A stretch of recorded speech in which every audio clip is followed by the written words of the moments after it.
Hello and welcome. Thank you so much for joining me. It is great to have everyone here. Steve, how are you doing today? Oh, Steve, we can't hear you. Let's see. While Steve is working or trying to make sure we had this problem last time. There we go. Now we can hear you. Okay, yeah, I think we had that problem last time too. I'm doing all right. So. Okay. Yeah, today we're going to be talking geology with Steve Bauman. We had Steve on about 2 months ago, and we had a really good conversation, and we decided to bring him back for some more talk about geology. And thank you everyone in the chat for coming to join us. Mark Caesar, Robert X, Brandon Namora, What the Beck, Frankenstein. Let's see. Did I Mage Grey Wolf? And that's everyone I see at the moment. And thank you to all of you who are watching this later on in the future. Hello, future people. Steve, we're going to start out with what you do as a geologist. I know that the Upper Peninsula of Michigan is one of the places that you work with a lot. What do you do?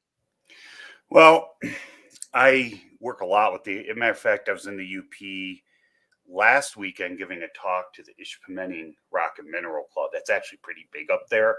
That's the second year in a row they've had me speak, and it gives me a chance to sell some of my books, and I always sell out. But cool. Yeah, but I always bring like 4 or 5 when I should be bringing 10 because I just So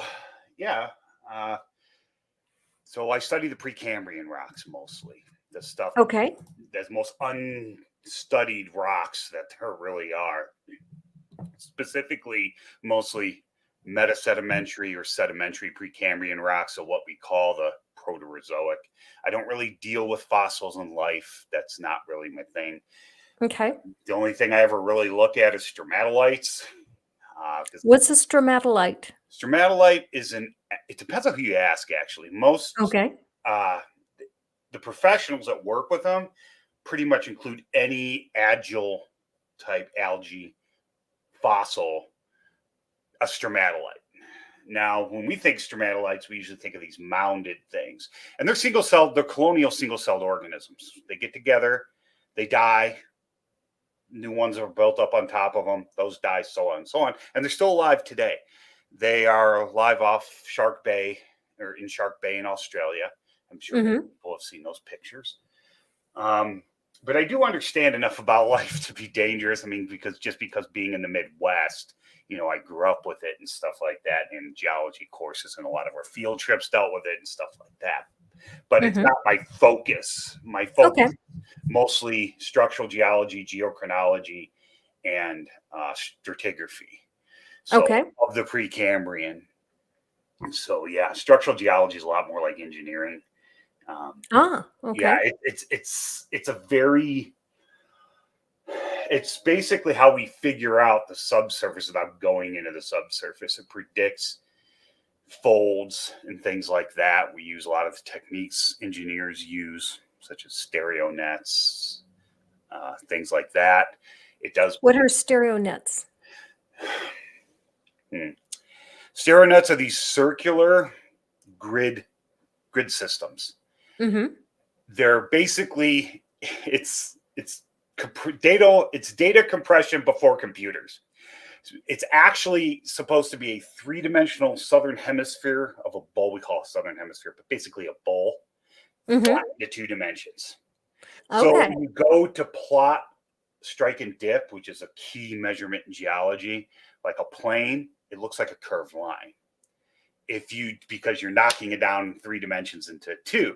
And if you're doing a linear measurement, it looks like a dot. So you're taking 1 dimension and making it 0. And we can use these to predict things in the subsurface or on the surface. And in Precambrian geology, it's really all you have, because you can't really use fossils to correlate. Because even if you can recognize stromatolites in the field, you'd be hard pressed without physical examination in a lab to tell what species or anything it is like that. So yeah, anyway, I don't want to talk too long. So Oh, that's okay. We've got the whole hour. But okay, so when you say that you're studying the Precambrian structure, are you looking for anything in particular, or are you just studying what the structure is, or what's the goal?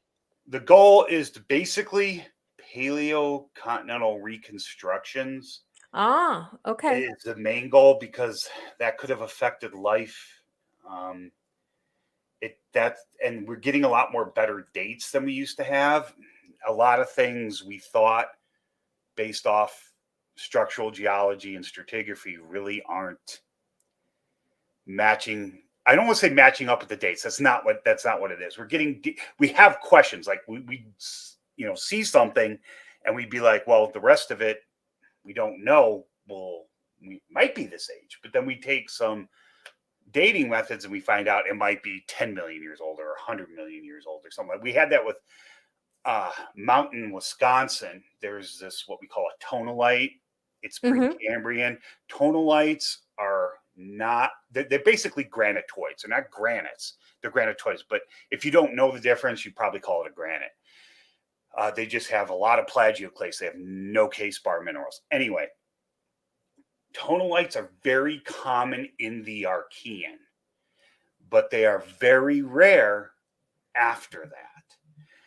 And we still don't understand why, but it probably has something to do with the fact that plate tectonics was not in operation then. Oh, really? Yes, there was a period of time when plate tectonics was not, and life came out before that. That's interesting. I had no idea. It's the biggest question of the 21st century in geology. 20th century, it was whether are granites igneous or metamorphic? And that was decided in 1958. And I actually do have the publication, but it's in the box I am using to sit my computer on. So I can't bring that one out, but it is here. Yeah, there are a lot of old timers, but they're far in between who will be plate tectonics started in the very beginning. But the geology doesn't show that. Most Archean rocks show something else was going on. What that was, we still don't really know. And plate tectonics isn't defined as a lot of people think it. I mean, you think of the continents moving about the globe, and that's true. That's a plate tectonics. But plates are very rigid, and they're parts, they have an ocean plate component to them. The continents sit within that. They're not independent. They don't slide around on the ocean plates. The ocean plates contain them, and the continents don't get subducted. We see evidence of subduction in the Archean. However, it's not plate subduction. And just because you have subduction does not mean you have plate tectonics. To have plate tectonics, you have to have plates. And these are actually predictable. We can predict, we have these things, that plates, they're individual, but, the Earth is, for all intents and purposes, a sphere. Sorry, flat earthers, but you're wrong. And this thing is a sphere. And it's made up of these plates, and the plates move in predictable patterns along Euler poles, kind of like the Earth spins upon its axis. The North Pole, it's got the South Pole too. But now the plates obviously don't cover the whole planet; they're in pieces. But they also have a pole which they rotate around as they spread. So, yeah, it's more complicated. And that textbook was a pain in the butt. That's just physics. Yeah, so it's a lot more complicated than just continents moving about the planet at random. It's not that simple. So, yeah, okay. Then is the next question going to be what caused the plate tectonics to start to occur? We don't know.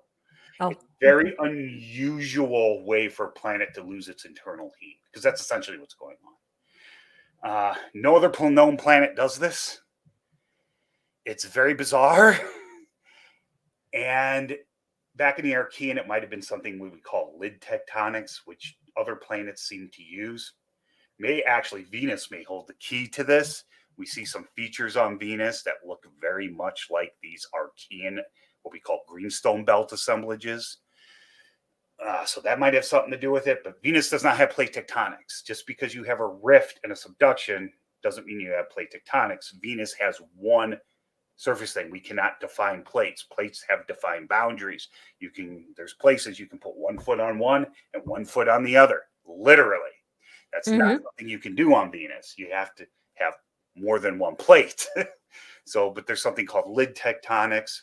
Was there volcanism without tectonics? Yes, definitely. Mm. Definitely. Just like you have volcanism on Io. There's no plate tectonics there. Io? Moon of Jupiter. Oh, okay. It's the only other planet in the system or body, spatial body, where we've observed volcanoes erupting. However, on Venus, we're 99.9% sure it happens. And we see indirect evidence of that. And one may have just have happened 30 years ago, a big one. Interesting. So based off photos taken in the 90s compared to more recently, I think that's how it was. Or maybe it might have been by the Viking compared to now. I forget. So I can't remember everything. So Venus is over 99% sure is volcanically active too. We just haven't seen it because that thick, annoying atmosphere. So Yeah. Now, to me, Precambrian is from the beginning of time until the Cambrian. Is that correct, or is that an incorrect view no, of? that's exactly what it is. It is not a technical, formal division of geologic time, though. We use it casually. It's 88.1% of Earth's entire history. Now, when they started doing the time scale, we had no idea. People thought it might have been, they called it the primitive or primary, secondary. We still use tertiary and quaternary. Primary and secondary are long gone, but the oldest primary included these Precambrian rocks. And back then, no one knew how old the Earth was. They just knew it was old. They tried to use things like the sun, back in the late 18th and throughout the 19th century, models of the sun, but they didn't know about nuclear fusion. So they do things like burning rates of coal, stuff like that. They didn't know how it worked. And what was I going to say? Oh, yes. Sorry. I did know. Yes. Good point, Logan. Thank you. My train of thought just derailed there. Oh, I was going to bring that up as soon as you finished your point, but we'll go ahead and take this now. Okay. So Enceladus has the water volcanoes. That's interesting. Yes. I forgot about that. Thank you for that. Here's something. And Frankenstein responded with, "We only have fire around here. We are atheists and we need to burn in hell." Yes, we do. Yeah. There's no heaven, but there's a hell, and it's one infinite long grassy field, and you're given a lawnmower where the gas never runs out.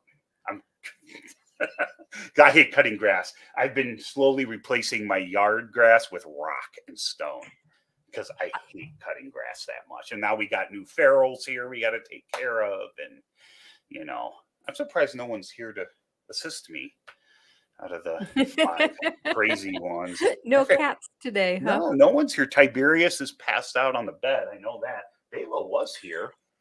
Apologia had an interesting post on Twitter a couple of days ago. Somebody had posted that more atheists own cats than churchgoers. And Apologia said most atheists don't believe that owning churchgoers is morally acceptable. That's a good one. I like that one. Nice. And Frankenstein adds that hell of mowing that giant strip, it's in 110-degree weather. Yes, because that is evil too, as somebody who prefers Arctic dwellings and things like that. So, because we did go to Greenland last year. Most people, they go to nice warm places. We go to Greenland and Iceland. We went to both places, but it was August. And I'm glad you brought up Greenland because that, one thing that I always think of together, and I know that they are completely unrelated fields, is ice cores. Do you ever work with ice cores, or is that just completely separate? I don't work with ice cores at all, but here's the thing with ice. Ice is technically a mineral. And natural ice is a rock. It just melts at a really low temperature compared to other rocks. So there are fields of geology that do study that kind of stuff. Interesting. Very interesting. And despite what you see on TV and in beautiful videos of people trying to blow your mind by some exotic place covered by glaciers are very dirty things. Yeah, there's beautiful glaciers. Even in Greenland, the glacier they took us to the boat to, you could tell was dirty as hell. So, actually, Logan, Greenland is green in the summer, really? at least. But there's very little trees. There are forests at the very southern tip. We were close to that, but we were southwest, and they were just reintroducing forests that had been logged. Here's the interesting thing about Greenland. Surprisingly, not by the Europeans. It was by the natives. And we aren't sure if the Europeans arrived in Greenland first or the natives. It's weird. I was blown away when I found that out. So I'm like, oh yeah, natives definitely did. But if they did, there was no conflict and all that. And they got along just fine. But yeah, so they're trying to reintroduce some of those forests too. But I mean, it's green. You know, there's more sheep than people. You look out at the pastures and you just see green going forever and ever. And you really never realize how crowded the planet is until you go to a place like that. You really don't. Oh, sorry. Go ahead. We have a question from Stephanie Helms, which is, when's the San Juan de Fuca big slip going to happen? And I don't know what that is. Is that the big earthquake that's expected in California, or what's she asking? I assume that's probably in reference to like the transform fault that has to do with California. Stephanie, let me know if I'm wrong. I don't have a detailed knowledge of the plate workings in California and off the western coast. But I think she might be talking about the Juan de Fuca plate as well, which I believe has almost been totally consumed. Because here's a weird thing about plate tectonics. And this is why, you're showing in school those, billowing lava coming up from the core and just ripping this, in convection current. And yes, mantle convection does drive plates. Ridge push is a component too, but it's probably not the major component of plate tectonics. What probably drives it is something we call slab pull. It's the subduction part that drives it, because you can subduct rift zones. I know that sounds weird, but you can, and that's actually happening off the west coast of the United States right now. Whether the basin and range, which is an extension area of the continent, is trying to rift there, continues, or that shuts off, we don't know. We can't predict these things. We can't predict those type of earthquakes either. We're not that good yet. Will we ever be able to? I don't know. The interworkings and intermovements of these things are very complicated. We can predict motions of plates and stuff like that, but we can't predict earthquakes, because with earthquakes, what happens is mostly when plate tectonics goes on, you have a slow, nice, something's passing something else. Okay, but what happens when you get an earthquake is, and it's along fault planes, these all happen along fault planes. And what happens during an earthquake is you get, and sometimes that stops and pressure builds up, and then it is released and sends out that earthquake. So that's not something we can really predict, at least not now. So you can guess, do cute little numerology things, but we don't really know. So Frankenstein has a question. How do they date the rocks that far back? Do ice layers help? Do they use isotope decay? I don't study glaciers.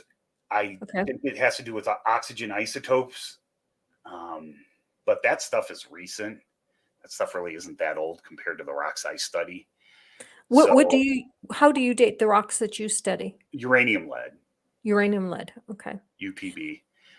Which is really good now, really, really good. And I could talk for days about that, but I don't even know if someone wants me to. But I actually don't know about the ice layers. I apologize. I'm sure if you Google it, you could find out. There might be some good papers on it too. But I believe it is oxygen isotopes, ratios, stuff like that. I could be wrong.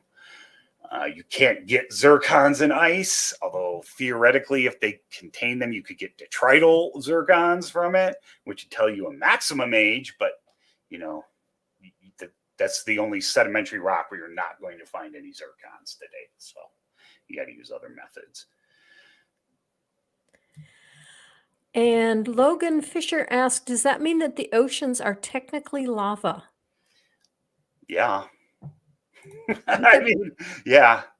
It would have to be. It's the liquid state of ice. So, yeah. It sounds funky, but it is. Just like most people don't realize the mantle is solid. They get weirded out. They're like, what? It's like, yeah, it's a solid. They think of it as this magma chamber just churning and churning, and that's not it. It's a solid. It's solid. It's a plastic solid, but it's solid. It's not a liquid. You can melt rocks different ways without raising temperature. The dinner plate. Mark, I could agree with that. My stomach size will attest to that as well. Oh, it's the Wanda Fuca plate. Yeah, Stephanie has clarified that San Juan de Fuca plate is subducting under the NA plate. Last huge one caused a tsunami that hit Japan in historical time. The PNW is fascinating. It was just Pacific a GeoQ. Northwest, I think that means. I'm sorry, what? I think that means Pacific Northwest, right? Ah, okay. I think. If not, Stephanie, let us know. Yeah, I just wish we could produce these things. It is fascinating because what's going on right now with that is very complex. That whole area is a mess right now. You've got one plate that's almost completely consumed. You've got the East Pacific Rise, which is the part of the ridge that's being consumed. And that spreading center is actually far faster than the Mid-Atlantic Ridge. So you only date rocks if you take them out to dinner, as long as you can, get a good ice cream sundae at the end. I like to it's pretty good. So that subduction of that ridge, and then the fact you've got a transform fault through California, which is normal along spreading centers, and then you got the basin and range trying to extend. Then you got Yellowstone. And then you've got the Colorado Plateau uplifting. It's just a mess right now. I personally think the continent will rift at the mid-ocean or at the basin and range eventually. But I don't know that. That's 17. And when you say that, you're talking like hundreds of thousands of years from now, eventually? Well, or it's rifting right now, and it's still volcanically active. But it won't split the continent probably for at least another 20, 30 million years. So we're talking, if it does. Like I said, we can predict plate motions, but we get to certain points where things interact funky and we can no longer make accurate predictions.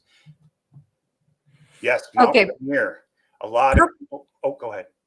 Purple has the perfect comment.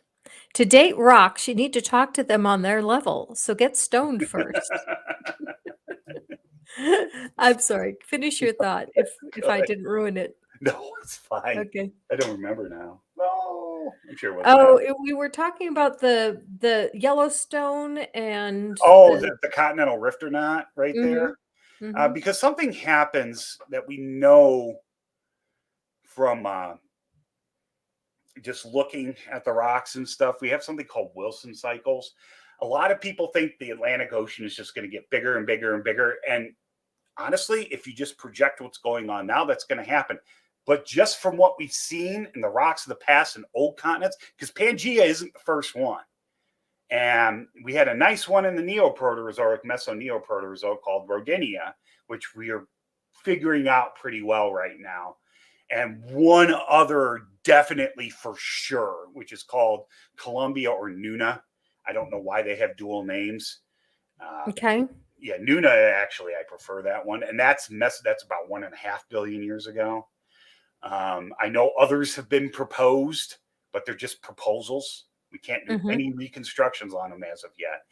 And so ocean basins tend to open and close, but it's not a heartbeat. Like, we're not going to get another exact Pangaea, but the Atlantic probably will close eventually.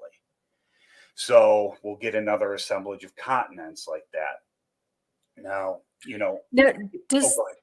Does the Marianas Trench have anything to do with that? I mean, is that why the trench exists? Is that some kind Trench of is a a rift? subduction zone, Okay. and the Okay. Pacific plate is too big. Okay. It is the largest plate on the planet, and it's almost all ocean crust. It doesn't have any real continents on it. The second largest plate on the planet is, people don't think it is, but because you think of Eurasia, Europe and Asia as being massive, but actually the second, but remember, the plates are not just the continents, they're the ocean crust as well. The second largest plate on the planet is North American plate, by far. So the Pacific plate and the curvature, it's not stable. And it looks like it might be trying to, and you look at the Marianas Trench and those subduction zones, and it's a complicated subduction system. And it seems to be moving further east. And it could split in the middle of the Pacific, create a new because that's what happens. That's how that slab pole gets, started. It could be a continent and an ocean, but it doesn't have to be. It can be ocean and ocean plate too. And the older the plate is, it tends to sag, and then eventually it'll start that subduction process, which will initiate rifting somewhere else. And then we get the whole process. Like, so this is a bizarre way for a planet to lose its internal heat. And then we have entire failed rift systems on the planet. The largest one is here in North America. And it's not an alocogen. It's not a failed arm of a rift. It's an entire failed rift system. And that's a mid-continent rift, and it's best exposed in, that's Precambrian, and it's best exposed in Lake Superior region. Also in Minnesota, Minnesota, Ontario, and UP. A little bit in a couple other places too. So, yeah. And that one just failed. We don't really know why. There's a hypothesis that a part may have rifted off. It's a continent called Amazonia, which is part of South America now, may have rifted off, but there's a problem with that. It would have been during Rodinia, that Precambrian supercontinent. It would have had to have gotten out of the way really fast for this other island arc to come in and shut the rest of it off or stop it permanently. And I just don't, that doesn't seem logical or anything. Frankenstein says it's going to buckle the Pacific plate.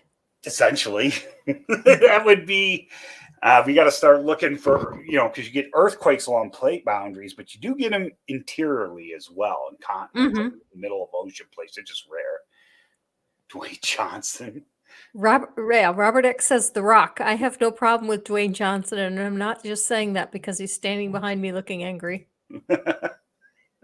Oh, and by the way, he's metamorphic. To answer that question, he's a metamorphic rod. Okay, that's good to know. That's good to know. Exceptionally Average says there's a failed continental rift running from the western end of Lake Superior down into Nebraska and Kansas. That's the part I'm talking. That's the rift I'm talking. Mid-continent rift, MCR. It's 1.1 billion years old, and I study some of those rocks. Yep, absolutely correct. Okay, I have heard of the Madrid Fault because I lived in an area where it existed for a while. Is that have something to do with what you're talking about, or is that something completely different? We don't really understand it in great detail because that seems to have been an older rift that failed very early, but has been reactivated. We don't because, like I said, you get earthquakes within continents as well, trying to readjust the plates, although rigid. You're trying to pull something along a sphere, you're going to pull and push in places all along that rigid bound thing, and you're going to get reactivations and stuff like that. So I honestly don't think the continent's going to split there. I don't. I think that will eventually calm down, especially if the Atlantic starts closing. North America, up until, in the Precambrian, seems to have been built from north to south mostly. We had this, many people have heard of the Superior Craton. That's where a lot of these Archean greenstone belts are that were like, hey, this wasn't plate tectonics going on here. But when it did, we started getting some building to the south. You got, but the funny thing is the mid-continent rift failed, under Lake Superior all the way down. It actually extends, we think, down to Oklahoma. And on the east side, it actually goes, it doesn't go under Lake Michigan. Lake Michigan isn't there because Lake Superior is probably there because of that, along with the glaciers. It's Lake Superior is probably, I know older reconstructions don't do this, but Lake Superior is probably a lake before the glaciers came in. But it goes down under the middle of the Michigan Basin, which actually answers a lot of questions for us. We like basins, like the East Interior Basin, the Illinois Basin. This is Phanerozoic, Paleozoic stuff or Mesozoic stuff. But the problem is we have a real hard time just coming up with theories about these bullseye ones. And the Michigan Basin is pretty much a bullseye basin. I mean, it looks cool and it's textbook, but the formation of those things are weird. But the mid-continent rift going under there kind of helps explain that. And it goes down through all the way through Ohio and terminates at that Grenville front. And there's even evidence of, we don't know if there's a big strike slip fault there, like in California, but some of it even seems to be in Indiana. So nice one, Robert. How is he going to do that for jail? Stephanie has a comment, and I'm sure you knew this, but this was news to me. Half of Iceland is on the North American plate, the other on the Eurasian. Yeah. Iceland's a little bit of an enigma, but it might answer one of the things I study. We now think that hotspot may have been under Greenland for a while because it's a hotspot. And as the plates moved, it popped up under that rift, a North American rift, which could have, it's going to sound weird, ganked the mantle plume. So now it's with it. So now it's just getting bigger and bigger. But yeah, it's separated by the Mid-Atlantic ridge. So half of it's on North American plate, half of it's on the Eurasian plate. And you can actually go stand on one or the other. And so underwater, you can swim too. John Hunter says, what do you think of John Bumgardner's catastrophic plate tectonics? I think we all know the answer to that. And yeah. I have yet to see their data behind their model. Let's just say that. All I've ever seen is the model. Is he referring to the model that says that the plates zoomed around during the flood? At like 2 meters per second, which violates every law of known physics. Well, God doesn't have to follow the laws of physics. He could so much heat would have been generated. Not only that, but how are you going to force one solid into another solid at 2 meters per second? It's just like, the plates move slowly. I do this, and my hand. Ooh, Walmart's delivering the cat litter. Sorry. And I can do this all day. I can do this infinitely long. What happens when I start doing this faster and faster? I start generating heat. And if I could go much faster, what's going to happen? I'm going to burn my hands. So, I mean, that's just basic physics. Not only that, but like I said, the mantle is a solid, but it's a plastic solid. But if you take like a ball of silly putty, and I actually did this in a video, and you push your finger into it, it goes slowly. But try to jam your finger into that wad of silly putty really fast and watch what happens to your finger. Okay. But if you don't want to use your finger, use a marker or something. You can't go as far. And this whole thing about, that model is testable to a certain degree because it predicts plate graveyards, which through seismology we know do not exist. Oh, okay. I was going to say, I've never heard of that. So, it's a complete fabrication. I mean, I can model mathematically or however I want to model it, stop signs growing out of the ground, but that's not what we observe. Have you seen Erica Gutzik-Gibbons' video on the heat problem where she discusses the plate tectonics, and she had a friend do the math for her as to how much heat it would generate if that really did happen. And I think they said that the Earth would be vaporized like 2,000 times over. Yeah, you wouldn't survive it. I did see that one. That was a good one. And the Earth would not have survived. You literally have to insert a miracle for that to happen. That's not science. Oh, yeah. Science doesn't deal with the supernatural. So it's non-scientific by its very nature. So I Baumgardner and Austin, they're good guys at heart. But man, now Snelling, he's a different story. Snelling's anyway. I'll hold my professional tongue. Just say that. So does Frankenstein asks, so does the Pacific Plate have a mid-Pacific ridge where it's spreading like the Atlantic is? Not in the middle, but we have the East Pacific Rise, which extends basically from western coast of North America, I think just maybe by the Juan de Fuca Plate. It goes all the way down to Antarctica. Oh. That's the one that's being subducted right now. Okay. And that's one spreads a lot faster than the mid-Atlantic ridge. And that's why it's a question, is this thing going to get shut off or not? And we can actually do, I know from just a lot of people may be like, well, plate tectonics, you can date and get, paleo reconstructions from the ocean plates. And that is true. Which way was north and south? Snelling's well.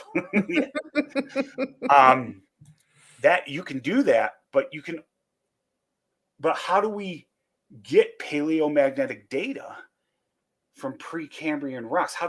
Because the oldest ocean crust is maybe about 300 million years old in the Mediterranean Sea. That's the oldest that we are aware of. Maybe might be a little older, I forget. But most of the ocean crust is Mesozoic or younger. So how do we do that? How do we do continental reconstructions before that? And this is really cool. And this is what some of my friends have studied. And the co-author of my UP geology book, she did. She was paleomagnetism. Most of those people have physics backgrounds. They don't have geology backgrounds. So what happens is any igneous rock that erupts on the surface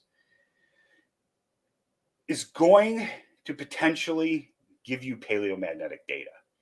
Now, the continents don't subduct. So anything, lava that comes in, I say the word melt because I hate distinguishing, because lava and magma are obnoxious. Magma underground, lava on the surface. But when that lava hardens, we still call it lava. So it's obnoxious.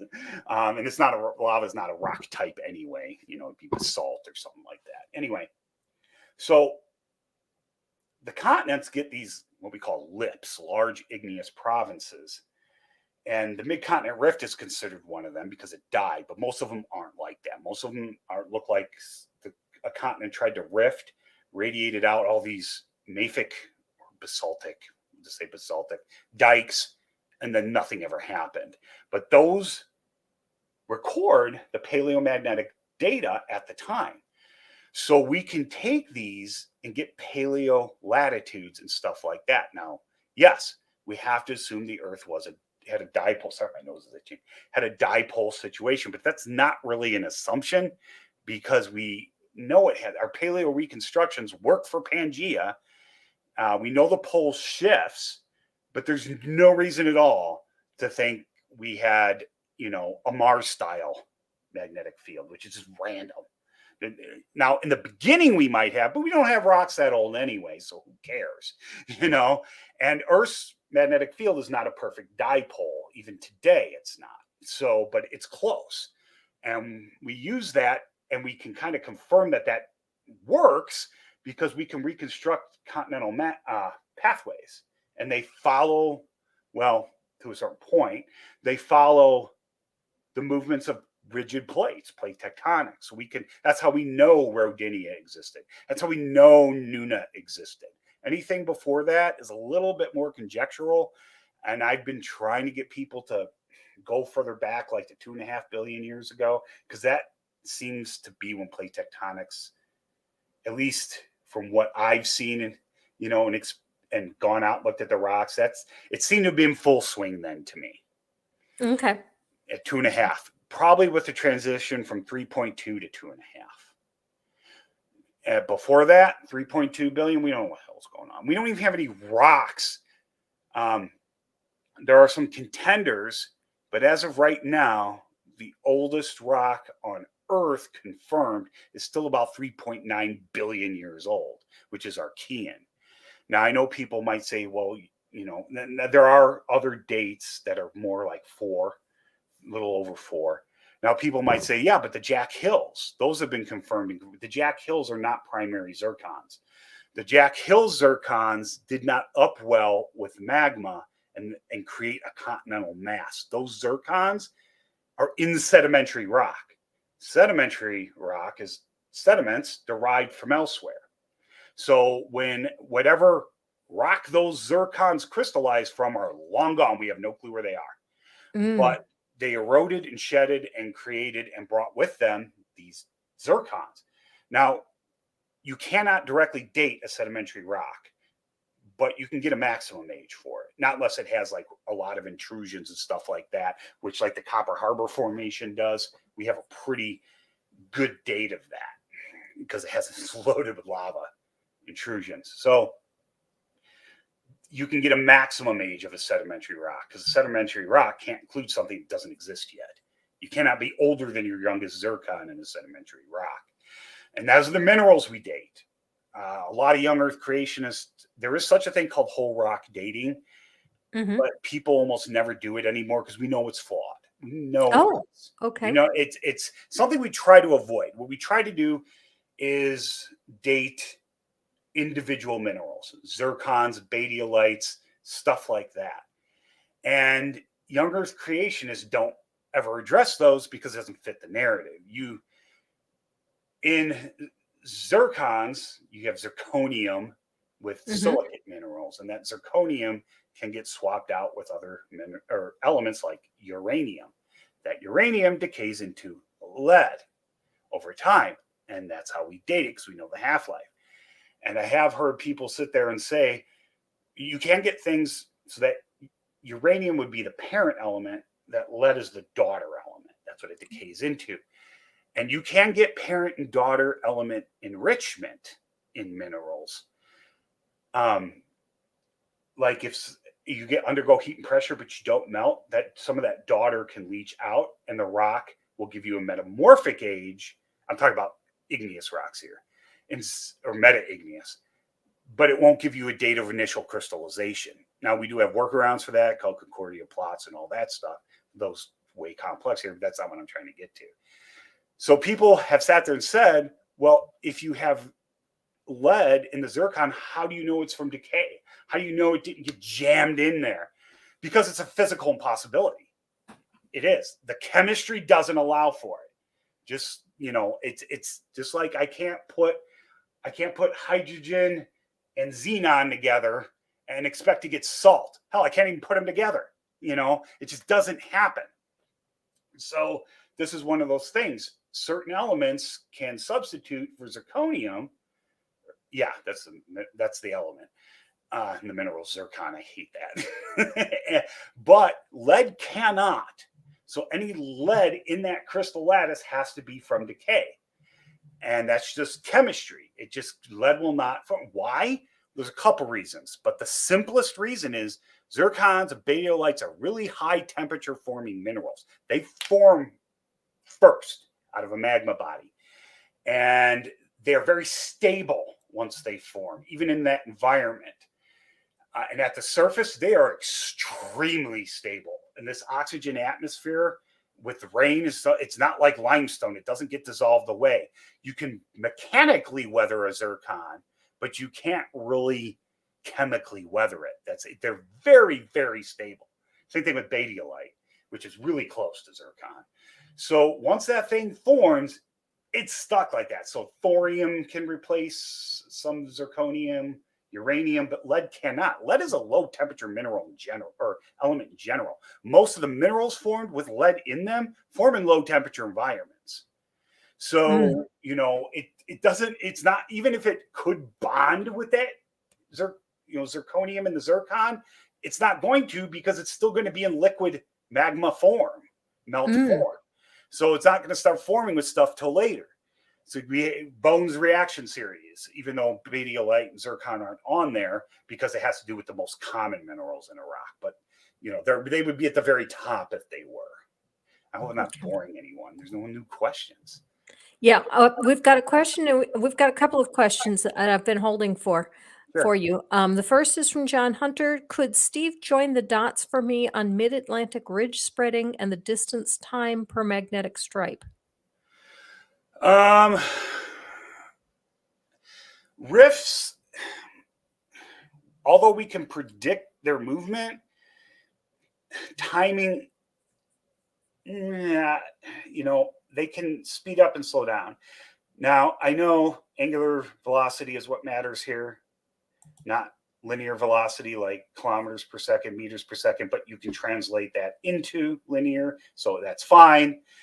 This is not a hard calculation derivation. I did it in one of my videos. I'm surprised I still could do that, even after all these years. Anyway, the individual magnetic stripes, it has to do with flips too. You can get a consistent spreading rate and then have a flip and it's still consistently spreading and then get another flip. So your strip's going to look narrower than it would if it stayed more pointing towards magnetic north or south. So we can take those strips and reconstruct Pangea with them, and that's how we know these things follow Euler poles or their rotations of axis, and they're rigid. That's how we know that. So, but as for that, you guys got a lot of good questions I just don't have the answers to. So this question might be quite a bit out of your field, but I'm really interested if you do know the answer. Are moon rocks the same as Earth rocks? I love this question. The answer is yes. Okay. There are rocks that Earth makes that aren't present on the moon. There are rocks that are present on the moon that are present on the Earth, but not like they are on the moon. What do I mean by that? There is a plagioclase-rich igneous rock known as anorthosite. Anorthosite only forms in magmatic underground chambers. It only forms large crystals. So it's plutonic. It's what we call plutonics. It forms in the same environment that granite does. And those anorthosites are present on the moon, but they're present what we call aphanitic or fine-grained igneous rocks, like a basalt. On Earth, nowhere do we have an equivalent to an anorthosite in small crystalline form. We do with other rocks, like people know basalt is. The plutonic version of a basalt is called the gabbro. The intrusive of a rhyolite is called the granite. But anorthosite has no equivalent on Earth, but it does on the moon. So proportionally, yes, the rocks are the same. The chemistry is very similar. That's why we were pretty confident it came from the Earth. So yeah, but there are little anomalies like that, but that doesn't really, affect things. I just think that's a cool thing I found out once, and I was like, oh, it has fine-grained anorthosites. I don't even think they have a name for it, quite honestly. But yeah. Okay, any more? Okay. Next question. Have you talked about Deccan traps? Geology is cool. Oh, thank you, Stephanie. The Deccan traps, I don't really study those, but I know what they are. Those are massive flood basalts. And those are more recent, I believe. I believe the Deccan traps are Cretaceous. I might be wrong. Are they? What are they? Just flood basalt lavas, large igneous provinces. We call the lips. It was a time when lava just started pouring upon the surface. Now, that has happened a couple of times. You could cite some of the traps. Trying to think. Anyway, it's not a rift. It's not that. That's not what it is. But yeah, I think that's all I had to say about it. But the thing is, this is something I thought of too. The largest single lava flow, I'm not talking about a group of lava flows. I'm not talking about a package. I'm talking about individual flows. There's two contenders. One is in South America. Do you know what the other contender is? Or where it is? My first guess would be somewhere in the Pacific that would be like Hawaii and that region. Is that right? No. Okay. No, and that's fine. That's a perfectly logical guess. That's perfectly rational. It's in the mid-continent rift. We've never formally named it. It's called the Greenstone, and so it's up in Lake Superior. It's part of that mid-continent rift, and a lot of its erosion is still the largest contender. Siberian, the Deccan traps. Oh, also the Siberian traps. Yes, they're also flood basalts. So, but like I said, I don't study those, so I'm not really familiar with their origins. I believe they're more. Some try to blame Deccan traps for dinosaurs. Okay, so the Deccans were the end of Cretaceous. Okay, I did remember that. Okay, so yeah, I mean, it probably contributed in some way, but yeah, that big asteroid hitting the planet didn't help either. So, yeah. Got any other questions ready? Here's an interesting comment from Stephanie. The young earthers twist themselves into pretzels to explain multiple observed and observable phenomena that require eons to express. Paleomagnetism, for instance. Yeah, because they only got 6,000 years to work with. Yeah. What's paleomagnetism? I'm not familiar with that Paleomagnetism, I was talking about before.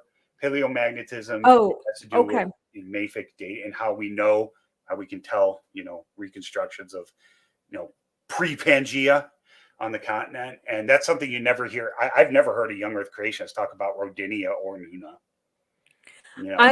I'm not familiar with that term. And so now that I've heard it, I will probably ask about 4 more times before it finally gets in. That's one thing I've really noticed about getting older. When I was in my 20s and 30s, you tell me something like that, I just remember it. Now I have to be told 4 or 5 times before I remember it. Still doing better than me. My memory is awful. It's a family trait apparently too. So not my wife. For me, it's a big deal because my memory used to be my best asset. It's always been bad for me. So.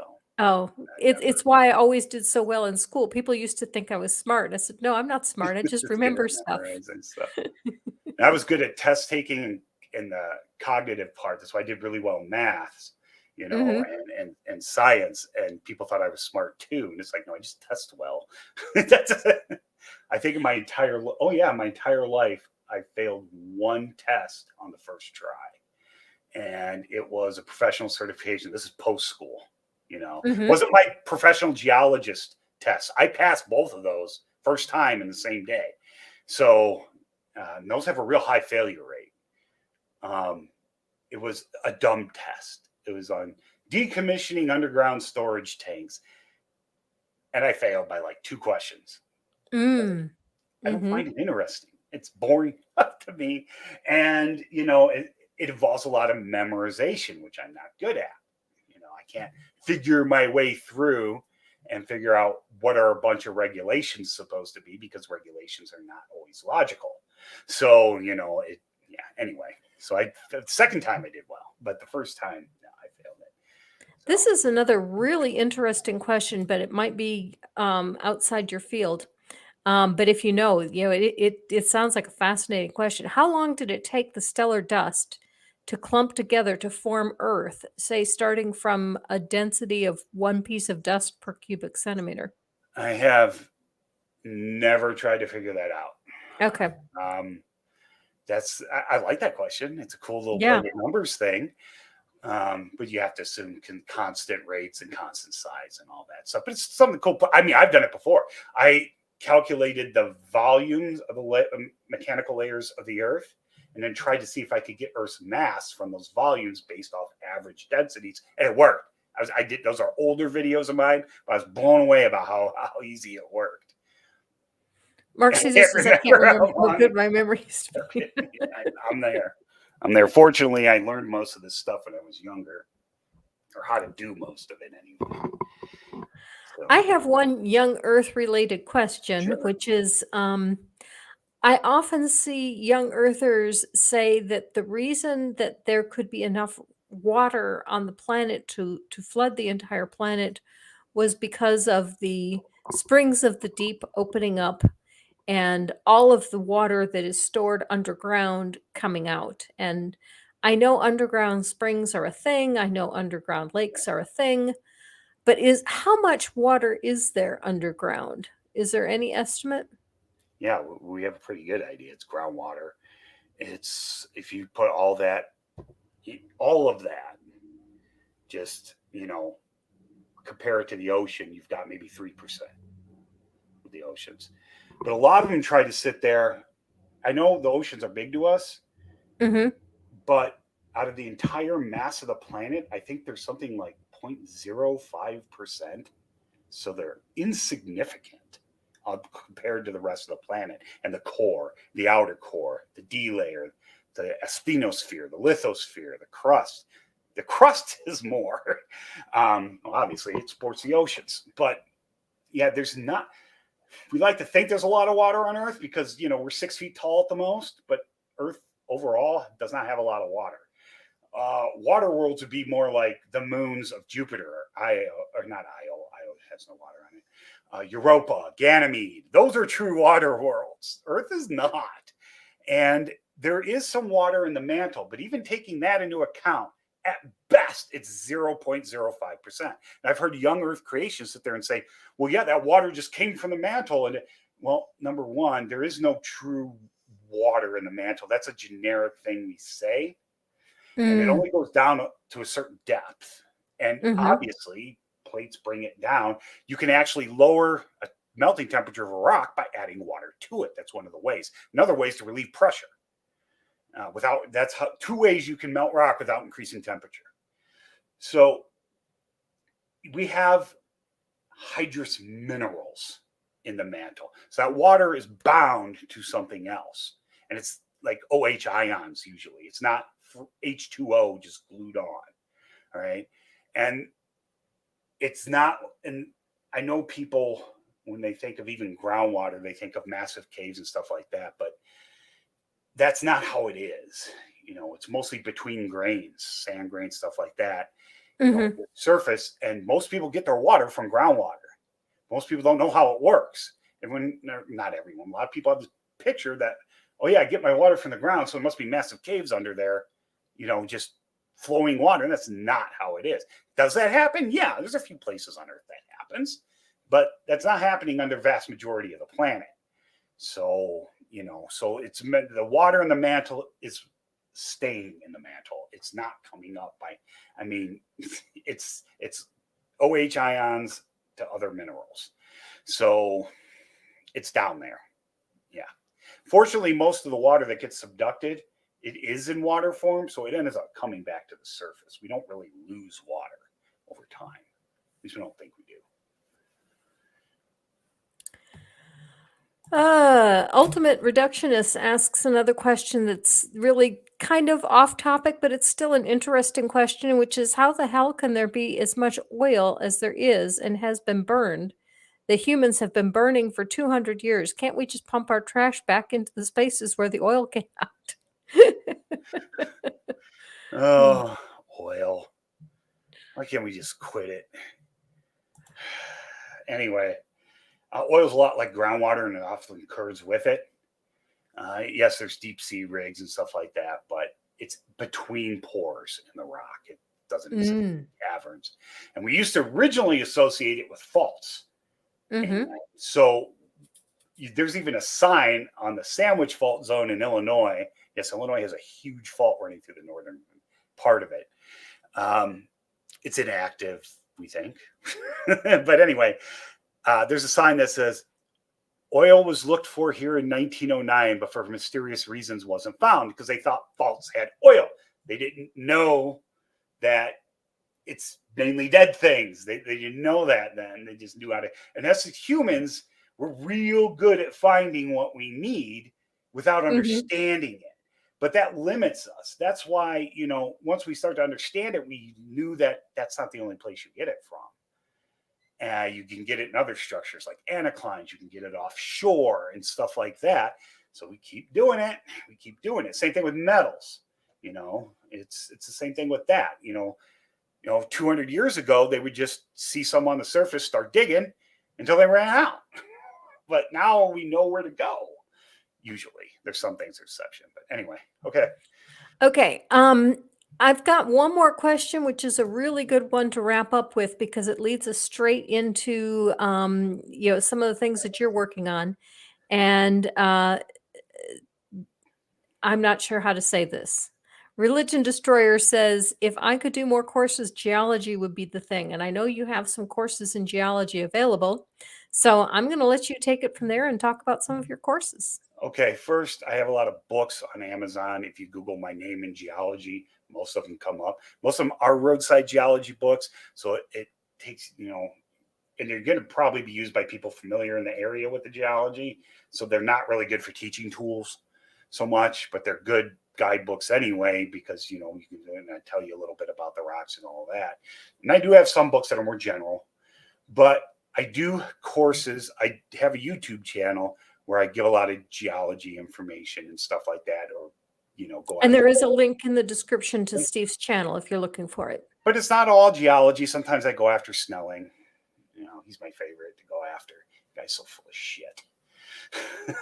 It's weird too, because if you Google Snelling, they're the same person. There's almost like there's two of them. You have one that does real science and the other one that goes on tirades at Young Earth Creationist events, but it's the same guy. But it's almost as if there's two people, and that's just shady as hell to me. But anyway, so I have that. And then I also have on teachable.com, I have courses. They're not that expensive. The more expensive ones tend to be the very technical courses, like structural geology and stuff like that. Working with the stereo net, the theory behind it, how you take planes and how you can translate that into a bowl shape, I work through that with you because I understand those very well, because I solve all my geologic problems now graphically because I'm a good spatial thinker. I don't do it by trigonometry anymore. I stopped doing that. I passed those tests and I stopped, even though I love math. It just, I'm more proficient with graphics than I am with, just the equations. But anyway, so I have a lot of ones that are free. I have ones that are a couple bucks. Some of them have little tests at the end, to test what you've learned, get a little certificate for some of them. But, you're not going to be like nailed to a wall if you don't get it. It's not accredited. It's there to help you. And it's stuff. No demerits. Yes. It's not. And it's stuff you don't easily find online usually, because I have a lot of experience doing this too. And a lot of people don't put their experiences in. And you look at a lot of channels on geology and it's all the cool stuff people want to talk about. So there's 10 million videos on like the KT and, impact, but good luck finding a, video on the applications of strike and dip and structural geology. It's not, thank you, Stephanie. That's not the kind of thing you're going to really find. And then I've learned a lot of things along the way that aren't in textbooks. And that's in my lab reference book. It's a thick black book that I'm going to update next year, I think. Again, it'll be the 3rd edition. That thing is expensive. It comes in hard and soft cover. I have the hardcover one. But there's a lot of little tricks and stuff I've just learned. Associations between things. I do basic petrology. I built a 16 by 10 shed out, and a lot of these people watching probably have seen it out back, and that contains a ton of stuff. I thought I had something here. Oh man, did I move it? Mm-hmm. Oh, here. I hate when people do this too. But I have a lot of stuff on display. I actually have a piece of Sudbury impact ejecta. That is a Precambrian impact, 1.85 billion years old. We have firm date on that sucker. And we're talking, it's 1850 million years plus or minus like half a million years. So we had a pretty good date on that one. Even though most of it's been deformed and eroded, and that's why they didn't recognize it for a long time. It's so old. But this is just something I had here. This is a piece from the Upper Peninsula. That's what we call it, and I can never pronounce this right. Emagoidal basalt with copper, native copper in it. And right there. And I know in the Upper Peninsula, even on our property and stuff, we find copper nuggets. And I've gone through those before, and people have left comments like, here we are where I am with no copper, and here you are with big chunks of it pulling it out of the ground. And I'm like, yeah, it's copper country, and they only have mined, we estimate, maybe 15% of it. And there are no active mines, copper mines right now, I think. There aren't any. So, but that unteachable, it's AIG, just to mess with those guys, but it's the Arcos Institute of Geosciences. If you type that in, it comes right up. And you can look in there, take the free ones if you want, whatever you want to do. I haven't put any new ones on there in a while, but I do actually have one in the works.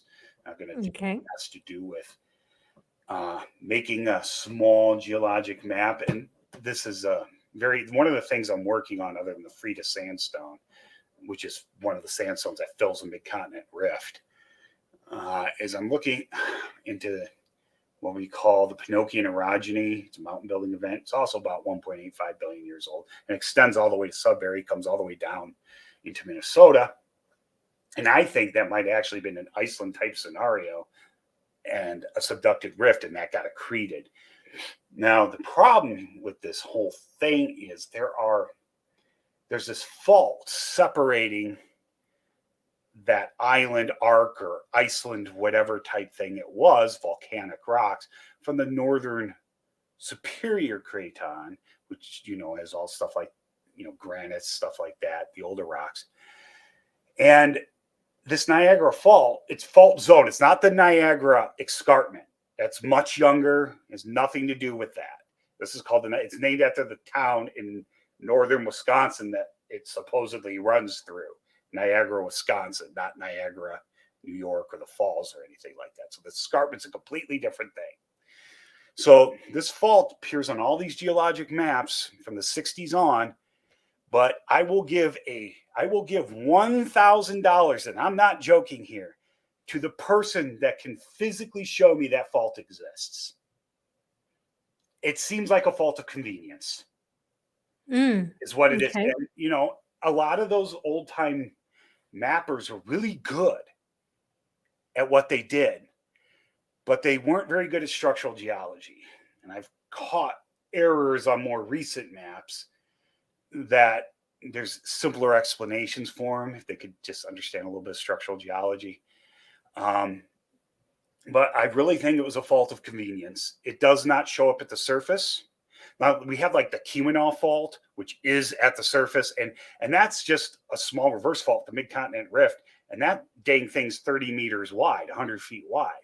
And that's nowhere on the scale of the supposed Niagara Fault, which does not show itself at the surface, does not show itself in any well records. And the rocks that supposedly come up really close to it are completely undeformed. So now I'm not saying there's not deformation. There's a lot of deformation, but it seems to be more ductile, more plastic. It's not brittle faulting and stuff like that. And you look at these rocks closely, and you see on the north side of the fault, they're not very much different from the ones on the south side, at least right near the fault. And you start looking more closely at it, and this can be really hard to do, even by professionals. So that's why I'm going to do this new teachable video, because I was up at this dam and on the UP side along the Menominee River, just west of Niagara, Wisconsin. West of Iron Mountain too. And there are that's mapped as what we call the Michigami Formation, which is supposedly slates and greywackies. And just south of that, it's called the Quinnipiac, which is supposedly all these lavas. But I found sedimentary deposits within the Quinnipiac, and others have too. And I found lava units within the Michigami.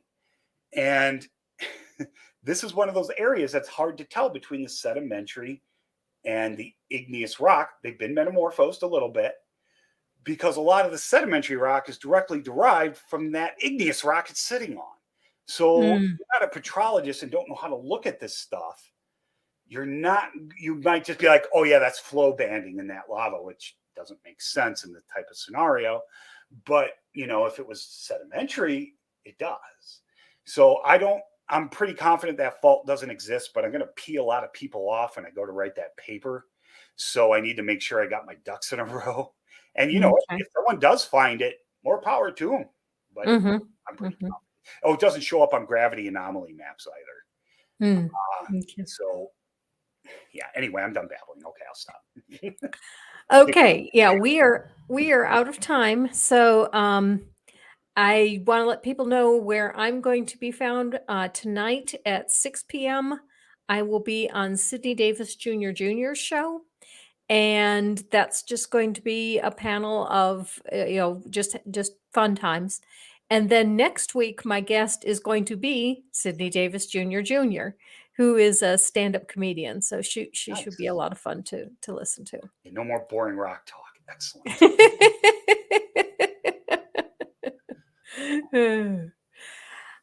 So with that, everyone, thank you for coming. Steve, thank you for the education in geology. This has been really eye-opening, and I've really enjoyed our time together. I always enjoy being on, and thank you for everyone who stuck through it. So I know I don't talk about dinosaurs or trilobites, so I know it can be a bit boring, but anyway, thank you. And live your life. Yeah. Bye.